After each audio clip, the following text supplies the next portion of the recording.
تو اس چیپٹر کی شروعات بھی اسی سین سے ہوتی ہے جہاں پر رسمین کو دیکھتے ہیں، جس کو دیکھ کر پروفیسر بولتا ہے کہ مجھے لگا تھا کہ یہ دونوں مر چکے ہوں گے، لیکن دیکھ کر لگتا ہے کہ ان دونوں نے اس مینٹس مین کو کافی اچھی فائٹ دی ہے۔ ایسا لگتا ہے کہ اس سال ہمیں کافی اچھے اسٹوڈنٹ ملے ہیں۔ پھر وہ مینٹس مین کھڑا ہو جاتا ہے، جس کو دیکھ کر وہ پروفیسر بھی بولتا ہے کہ تم پچھلی بار لکی تھے جہاں تم نے سرپرائز اٹیک کر کے مجھے کافی زیادہ ڈیمیج کیا تھا، مگر یہ دوبارہ کام نہیں کرے گا۔ وہ مینٹس مین بھی اپنی ڈیول سی اسمائل کے ساتھ بولتا ہے کہ یہ کافی مزاحیہ ہے، مجھے اس سے کوئی فرق نہیں پڑتا تم کتنے بھی آ جاؤ، اور حملہ کر کے بولتا ہے کہ میں بس تم سب کو کھا جاؤں گا اور تمہارا فلیور ٹیسٹ کرنے میں انٹرسٹڈ ہوں۔ پروفیسر بھی اپنی پاور کو ایکٹیو کر کے بولتا ہے کہ مبارک ہو میرے سیکنڈ سیمسٹر کے فرسٹ لیکچر میں آنے کے لیے اور میرے اس پنچ کا مزہ چکھنے کے لیے، اور امید ہے اسے تمہاری باڈی میں چھید نہیں ہوگا۔ یہ بول کر اپنے اس پنچ کو ریڈی کرتا ہے۔ اس پروفیسر کے پنچ سے کچھ عجیب سا اورا ٹائپ نکلتا ہے اور بولتا ہے کہ میں یہ شور کروں گا کہ تم نے جو کچھ کیا اس کا تمہیں واپس ملے۔ وہ مینٹس مین بھی جم کرتا ہے پروفیسر پر حملہ کرنے کے لیے، اور پروفیسر بھی اٹیک کے لیے ریڈی تھا، مگر سوچن کچھ دیکھ کر چونک جاتا ہے اور بولتا ہے کیا ایسا کیا ہے، یہ پروفیسر کے ہاتھ سے اتنا دھواں کیوں نکل رہا ہے؟ اور پھر ہم کو نریٹر بمبار بیٹل کے بارے میں بتاتا ہے، جو کہ اس چھوٹے سے انسیکٹ کا نام ہے۔ اس کے پاس کافی یونیک ایبلٹی ہے، جیسے کہ اس کے نام سے ظاہر ہے بمبار بیٹل۔ اس کی ایبلٹی یہ ہے کہ یہ باڈی میں سارے کیمیکل کو جمع کر کے اس کو ہیٹ میں کنورٹ کر دیتا ہے، اور پھر جب شکاریوں سے ان کی فائٹ ہوتی ہے تو یہ وہاں بہت سارا ہیٹ پیدا کرتے ہیں، جس کی وجہ سے ان کو بھاگنے میں مدد ملتی ہے۔ اور پھر ہم پروفیسر کے ہاتھ کو دیکھتے ہیں جو کہ گلو کر رہا تھا، اور نریٹر بتاتا ہے، اور پھر یہ انسیکٹ وہاں پر ایک دھماکہ کرتے ہیں جس کی وجہ سے یہ بچ سکتے ہیں۔ پھر پروفیسر اس مینٹس مین پر حملہ کر دیتے ہیں، جس حملے کا نام جنریٹل ڈائنیمٹ سٹینس ہوتا ہے۔ اس حملے سے مینٹس مین ہٹ ہونے کے بعد وہاں کافی زیادہ روشنی ہو جاتی ہے، اور اگلے سین میں ہم سوچن اور ہانزو کو دیکھتے ہیں جو کافی شوق میں ہوتے ہیں، اور پروفیسر بھی آگے کھڑا ہوتا ہے، اور اس جگہ کی کافی حالت بگڑ گئی ہوتی ہے، اور وہ مینٹس مین کا بھی ایک پیر دکھایا جاتا ہے۔ پھر ہم مینٹس مین کو پوری اسٹیٹ کو دیکھتے ہیں جہاں وہ کافی بری کنڈیشن میں تھا۔ پروفیسر بولتے ہیں کہ دیکھو یہی انجام ہوتا ہے جو لوگ جنگل جوس اسپرے سے انفیکٹ ہوتے ہیں اور غلط راستے کو چنتے ہیں، جس کو کہا جاتا ہے کمپلیکس انسیکٹ، اور یہ اس کمپلیکس کی ٹرو پوٹینشیل ہے۔ جس کو دیکھ کر سوچن بولتا ہے کمپلیکس، اس سے آپ کا کیا مطلب ہے؟ کیا یہ کمپلیکس انسیکٹس کی پاور کا نام ہے؟ ویسے یہ ایکسپلوژن کافی بڑا ہوا تھا، وہ مینٹس مین صرف ایک ہی حملے میں ڈھیر ہو گیا۔ اور پھر سوچن کو اس پروفیسر کی بات یاد آتی ہے جہاں اس نے کہا تھا کہ اگر میں اپنی پاور کا یوز کرتا ہوں تو اس کے کچھ سائیڈ ایفیکٹ ہیں جو میری باڈی کو جھیلنے پڑتے ہیں۔ پھر سوچن اس پروفیسر کا ہاتھ کو دیکھتا ہے جو کہ کانپ رہا تھا۔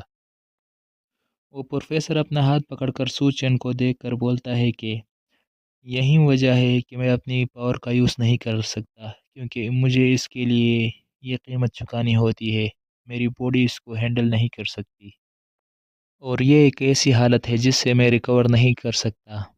اگر تم نہیں چاہتے کہ تمہاری حالت بھی میری جیسی ہو تو بس اس کے لیے محنت کرو، اور صرف اس کا ایک ہی صحیح طریقہ ہے کہ جتنی ہو جلدی ہو سکے اپنے ان پاور کو صحیح سے یوز کرنا سیکھو۔ یہ سب سوچن آرام سے سن رہا ہوتا ہے، اور پھر ہمارا سین شفٹ ہوتا ہے اور ہم کالج کا سین دیکھتے ہیں، اور پھر سوچن ہمیں بتاتا ہے کہ وہ ایکسیڈنٹ اسی طرح سے اینڈ ہوا، ہم سب اسی طرح سے سیفلی واپس آ گئے۔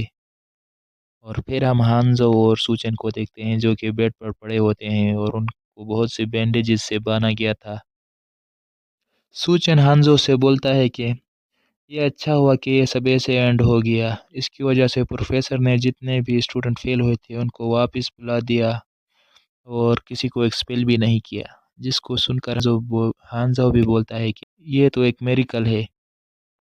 ویسے ایک کام تو ہو گیا کہ انہوں نے اس مینٹس مین کو واپس لوک کر دیا ہے اور سیکورٹی کو بھی اچھی سے مینٹین کر رہے ہیں، تو اس کا مطلب یہ دوبارہ نہیں ہوگا۔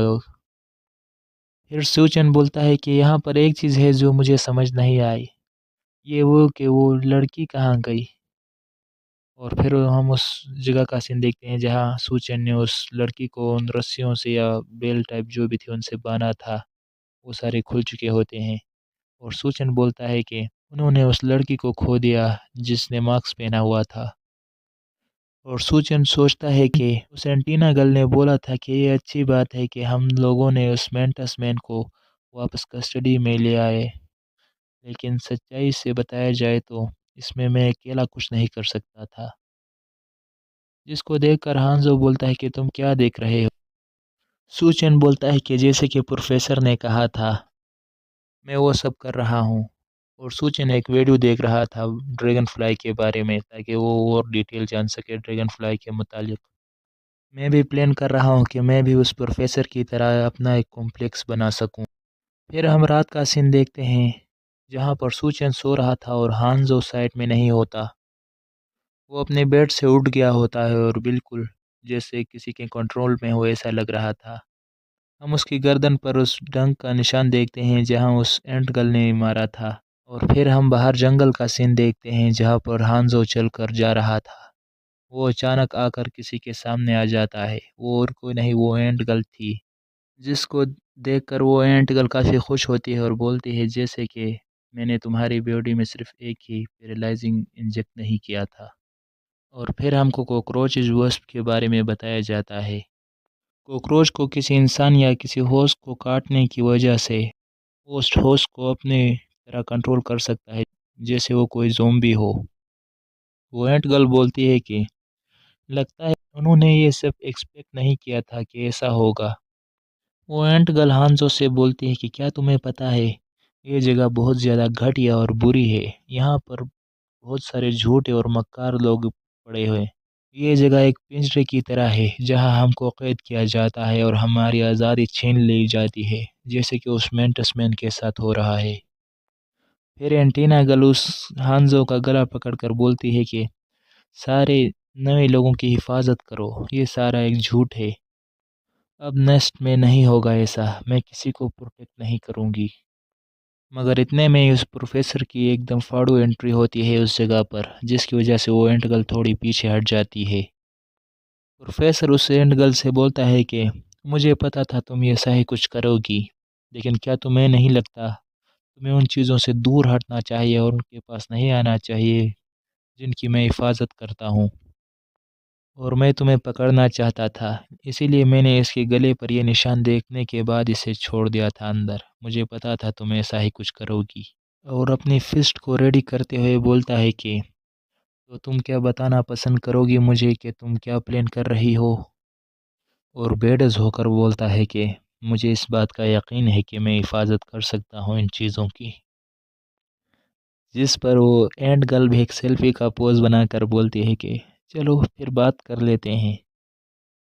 اور اسی کے ساتھ ہمارا یہ چیپٹر یہیں ختم ہوتا ہے، تو ملتے ہیں نیکسٹ چیپٹر میں، تب تک کے لیے گڈ بائے۔